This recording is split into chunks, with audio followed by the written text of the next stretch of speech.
What's going on, guys? This is Michael Raw Dog Sports. I am back for day 26 of 32 as we count down to the NFL draft. Day 26 means I am on to the Bills. Bills do not have a second round pick, so I'm going to have to get interesting with what I do here, where I decide to pick, because there's a big gap in between a lot of talent here. But everybody, if you've been tuning in, thank you very much.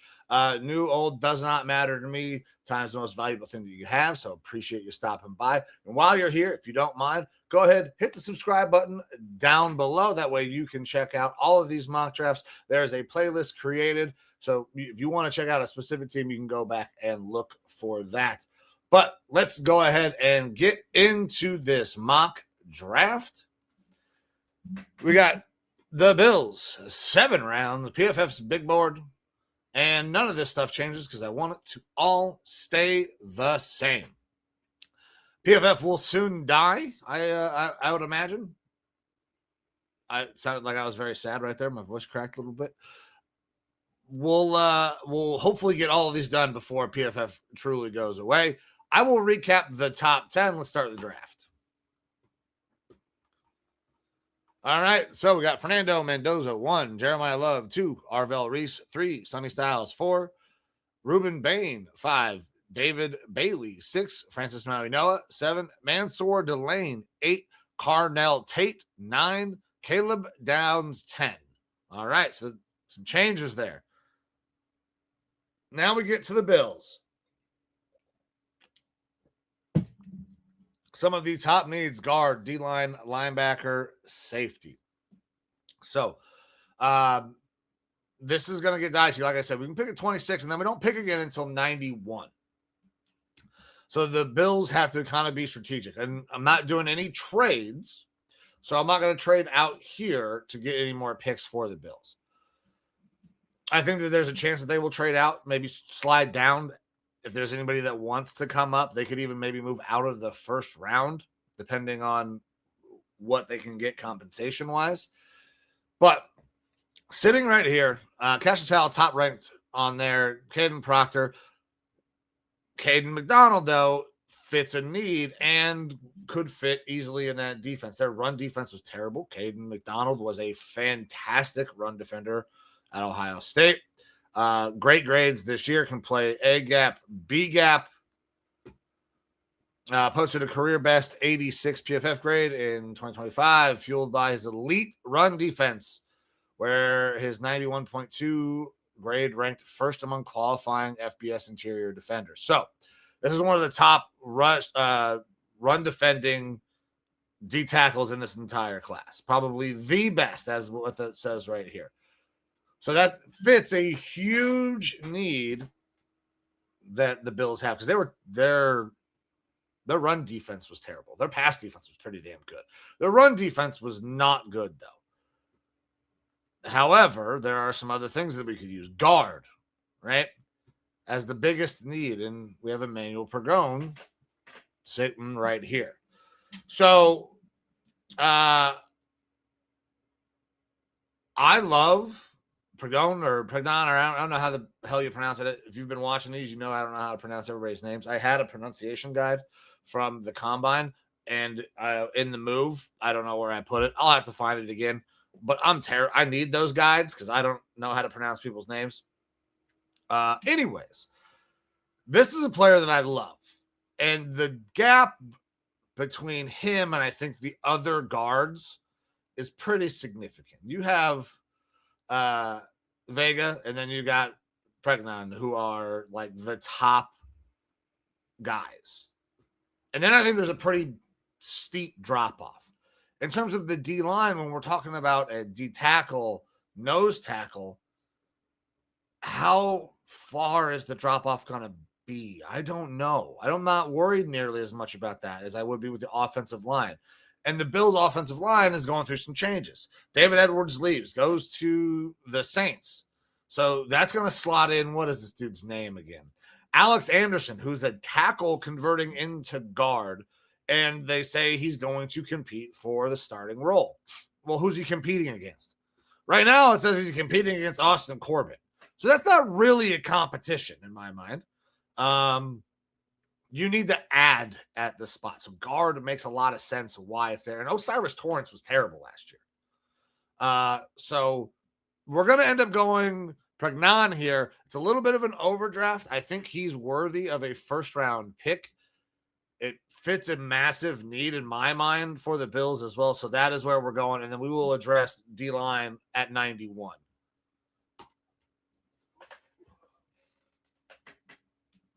All right. Let's see what is available to us now. Okay. This is great. We got Dante Corleone sitting right there, right? 6'1", 335. Corleone, known as the Godfather, rightfully fucking so. Dante Corleone, what a baller name that is. Was one of the most dominant run defenders in 2022, using his size and strength to control the line of scrimmage. His performance has declined in recent seasons, and his 2024 medical history adds some concern.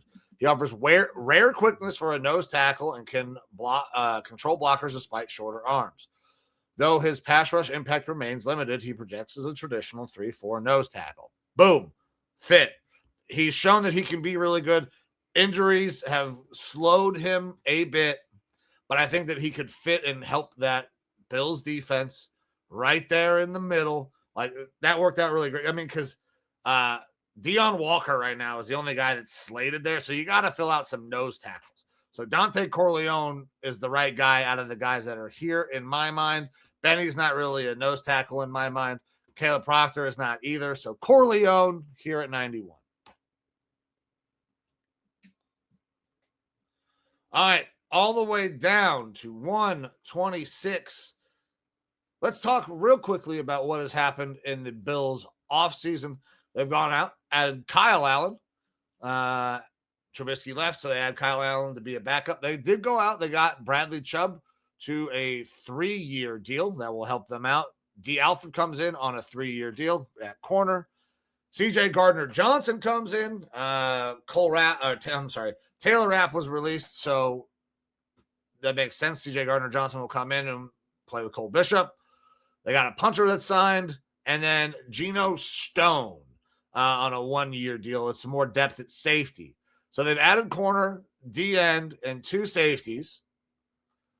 We added D-line guard. So safety says it's still a need. Linebacker, they say it's a need.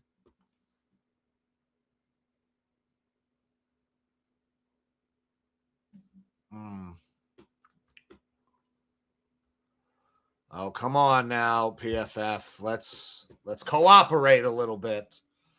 So once again, if you did not watch the video yesterday and you're looking for this one, PFF is starting to run very, very slowly. I had to do the Bears mock twice because there we go. Because I didn't get the grades. So if this thing craps out on me, I'm not gonna redo this one. I'm just gonna expect some people in the comments to tell me how they would grade it. But we got Bocher here, or Betcher, is a high-energy multi-sport athlete who plays with physicality despite a smaller frame. Could carve out a role in an attacking defensive scheme. Okay, I feel like Bills, we're right there for that. It feels a need. In terms of like high-end players, Tyreek Sapp's a really good player in my mind.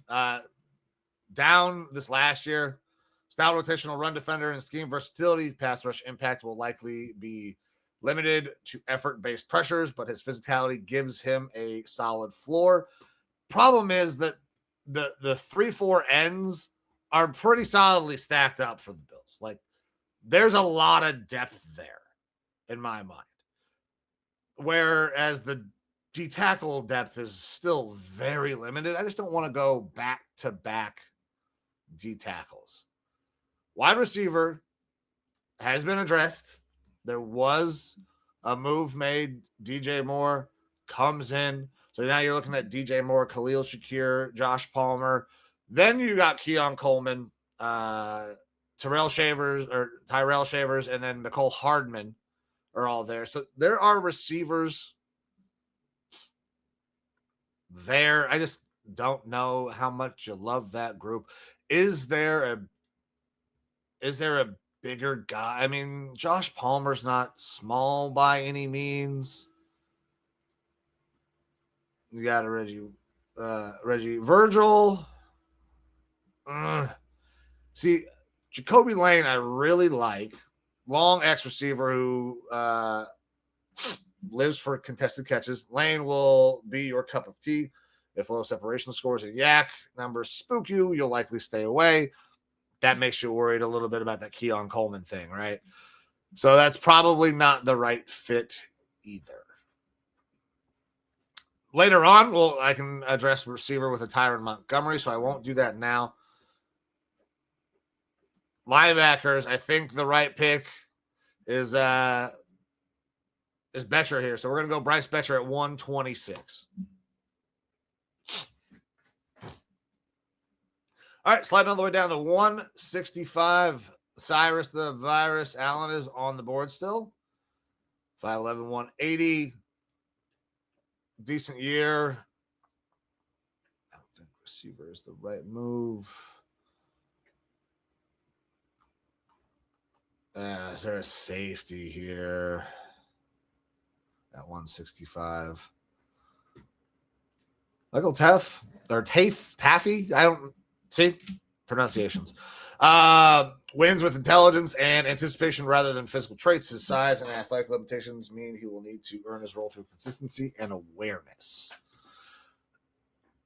That defense was pretty damn good in the back end. I mean, he plays in the box a little bit, plays a little deep. I think you probably want to find somebody who can maybe play. Man. So I love Cole Wisniewski. Projects as box safety. I think he's actually better in the back end. I really do. Like, that's a guy that's got versatility in my mind. Probably get him later. Gone guard, D-line, linebacker. Actually, you know what? Now we can look at just doubling up on a defensive lineman. I got to find the right guy, and Zane's not it. He's light. Okay, so we got a 346 here, nose tackle. See, he mostly over the A gap, a little bit more out over the B this last year. Bryson Eason, not a fit. Skyler, no, not a fit. So I think Cole is the fit, but God, that's just such an overdraft for him.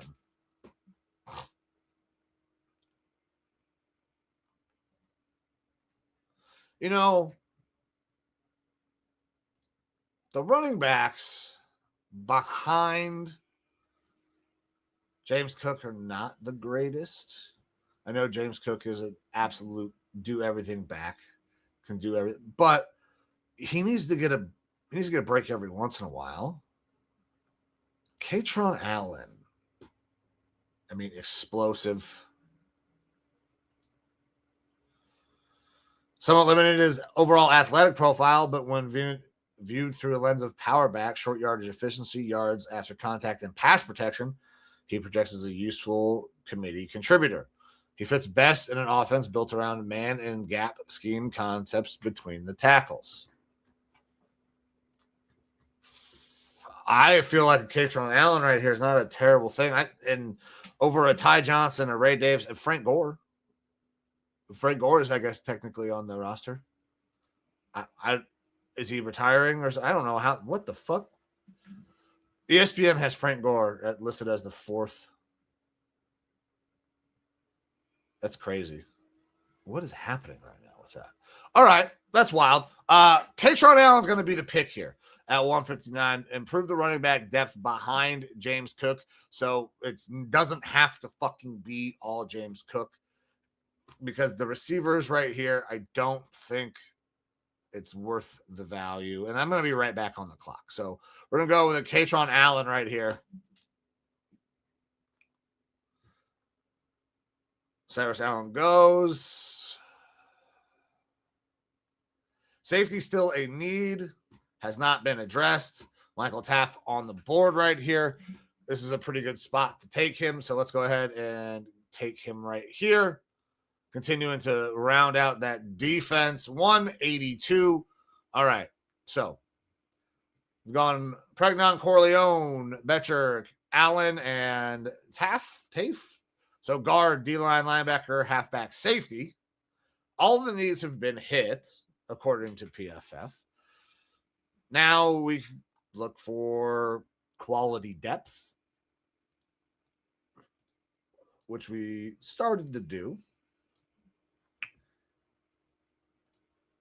Also, at this point, you can try to find an impact playmaker. Tyron Montgomery could be that guy. Smaller school guy. Listen, they went out, they got DJ Moore. Tyron Montgomery will not be expected to come in and be the best receiver right away, but he is a fucking dog. 6'1", 190. Older guy, though. Played at a smaller school. I think could be a very valuable piece and continue to help that Bills offense and Josh Allen. So I'm going to go with a Tyron Montgomery right here. And Bills fans, let me know what you think. Is receiver still something that you are looking to attack in this draft, even with the addition of DJ Moore? All right, and then last pick here.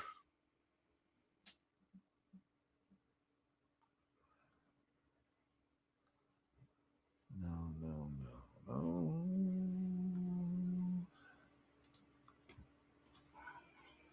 Man, that cornerback room, they were pretty damn good last year. Do we look at adding another safety here at the end? Is there another safety worth adding here at the end? Robert Spears Jennings.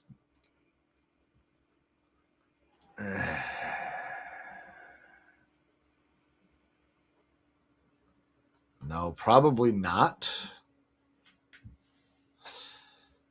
Candidate.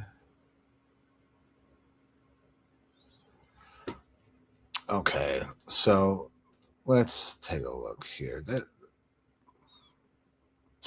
I don't think he would fit Riley Nowakowski. I like the versatility. You can put him as, a third tight end. He'd probably be the best blocking third tight end in the league right away. Like, he's a really good blocker, play fullback. I just don't know if he's a fit.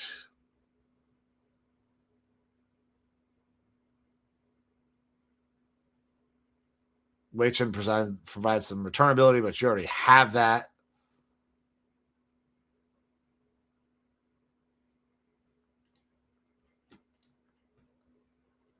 Like, physical freak. That's what I'm trying to look for here. Maybe some guys that can profile 3-4 outside linebacker. The depth is so good there now with Rousseau and going out and getting Bradley Chubb. I'm sure you could add more. You could always add, exceptional playmakers. Like Eric Gentry. That's where we're going to go. I'm going to go with Eric Gentry here. Fucking huge. Could play safety, could play linebacker, but he's just skinny. 225. Was on the line, was in the slot, could play in the box. You probably wouldn't play him deep. He's going to end up probably being a slot, big nickel type guy. But I don't know. Maybe you can get a little bit more out of him off of the edge. He had a decent pass rush grade. So we're going to go Eric Gentry here to finish this thing off, and we'll see if PFF takes its sweet-ass time giving me grades or how this works. Oh, here we go. Come on. Come on, PFF. Don't take forever.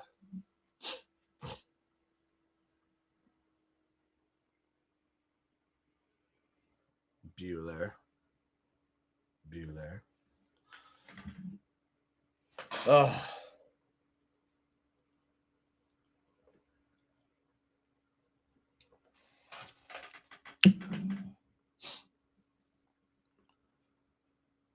All right, well, it's doing that thing that I don't like where it doesn't give me the grades.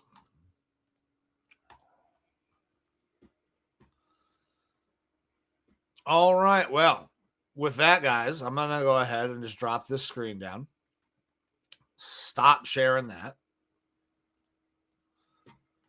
And that's going to be it. So, Bills fans, go check this out. Watch it through. Let me know what you think. I will give you a quick recap on the full results on who I took. So I got Emmanuel Pregnon at 26. Dante Corleone at 91. Bryce Betcher at 126. Katron Allen at 165. Michael Taffy at 168. Tyron Montgomery at 182. Eric Gentry at 220. And that was the last pick. I still don't have any draft grades, so Bills fans, if you watch this, I'm going to depend on you. Please let me know how you would grade these draft picks. I hope I did good. We'll see if this ever shows up, and if it ever does, I'll try to tack it onto the back end of the video. But guys, thank you very much for tuning in. Like I said at the beginning, time is the most valuable thing that you have. So anytime you give something to me, I am forever grateful. But I'm going to get out of here, and I will see you guys tomorrow. See you.